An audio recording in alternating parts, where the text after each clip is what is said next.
Hello and welcome to today's video. In front of me we've got a range of reasonably priced, small, full-size binoculars. So how do we mean by small, full-size binoculars? We're looking at the objective size. It's still a full-size binocular because it's 32mm. Got some 8s and some 10s here. Nice thing about 32s is they still give you a really nice wide field of view. As a common misconception is that actually a 32 gives you a narrower field of view than a 42. In most cases that is not true.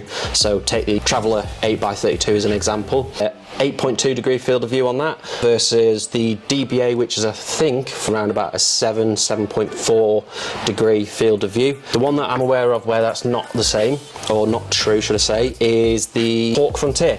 Frontier HD, Frontier ED, the 32s actually have a narrower field of view than the 42s. So why would you choose a 32 over a 42? Well, a number of reasons really. They're smaller, they're lighter, obviously easier to take with you, hang them around your neck and they're not going to give you that same pull as a 42 might. The one drawback that I would say of a 32 is they're typically not as good edge to edge. We're having to use more of that overall objective lens to actually suck in that light. But I think maybe two favourites, and it's the two at the front, and I've got a pair of each, both 832s. And they suit me really well because typically what I'm doing is walking or hiking when I'm using this type of thing. The thing that I like about the Opticron Traveller is that they're a little bit lighter, and something which I'm really picky on is the way that they feel in the hands. Something that I noticed was that they feel comfortable in the hands. My index finger falls really well on the focus wheel, which is really smooth.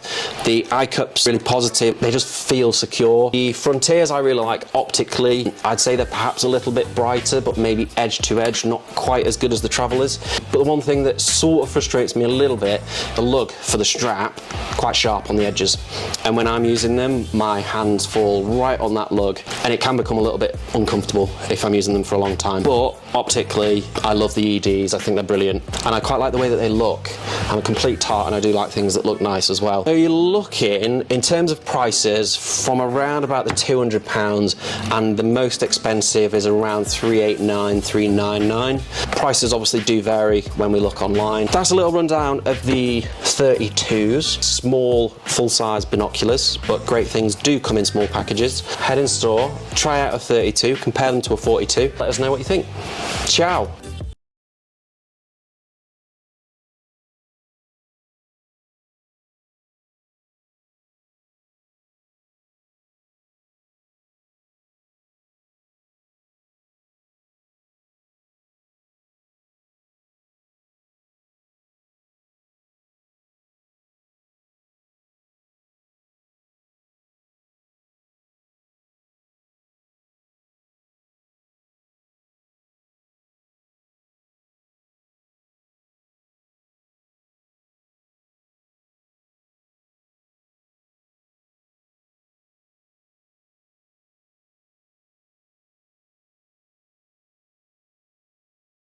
Cow BD2s are super bright.